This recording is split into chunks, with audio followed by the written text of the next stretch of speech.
Something very interesting I wanted to bring up about like sort of censorship in social media. I'm not sure if you guys heard about this occurrence that was happening, that people were being banned, I think, for hashtagging learn how to code. Oh no, I didn't read that. Yeah, so I think it was BuzzFeed, if I'm not mistaken. Like a bunch of BuzzFeed journalists were lost their jobs because I think they were losing a lot of momentum. So a lot of them lost their jobs, and there was, of course, complaining that they don't know where to find a job and so on and so forth. Yeah. So the learn to code, that phrase came, I'm not sure from what year, but it came a couple years ago, and it was directed towards coal miners. Okay. Because coal miners, they lost their jobs because of automation.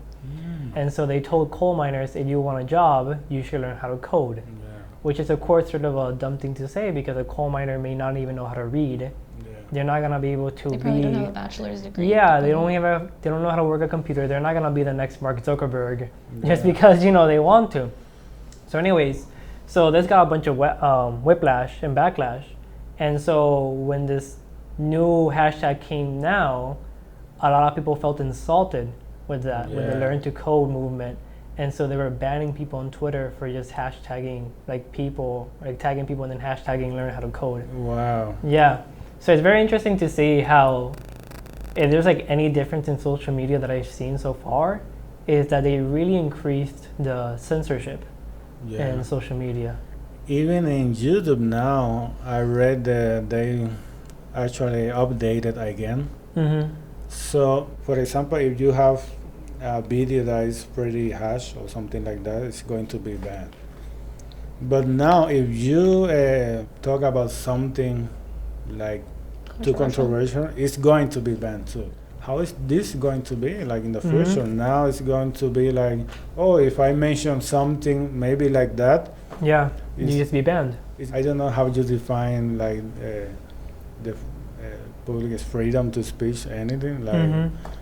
But I guess you have to see who is dictating these guidelines, because I don't want to put any political spectrum or anything, but it does sound like very liberal leaning.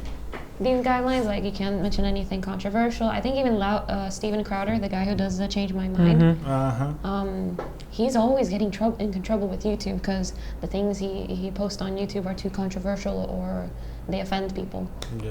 Same with PewDiePie. Recently, I think he got demonetized. Oh yes. And now his videos are appearing on the featured, and he's like #1 on YouTube right now. Just because he's like very controversial or does a lot of racist jokes and all that. So I guess you have to look what political spectrum they're in, and that sort of you get the bias in the guidelines. I never have read who said that those guidelines. Like it's I don't know a team, who. but it's probably just like a team a representative of YouTube or Facebook, and maybe they set up a team of what's appropriate and what's not appropriate. But it's really weird, like who determines that, because like what's appropriate and what isn't, it's sort of based more on culture, and that changes like every single year.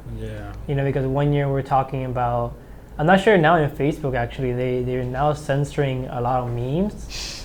Oh really? And Facebook is censoring. You don't have Facebook? No, I don't have Facebook like almost for 2 years now. Oh, keep it that way. Like just stay, stay out of the fish tank. Just stay out of the waters.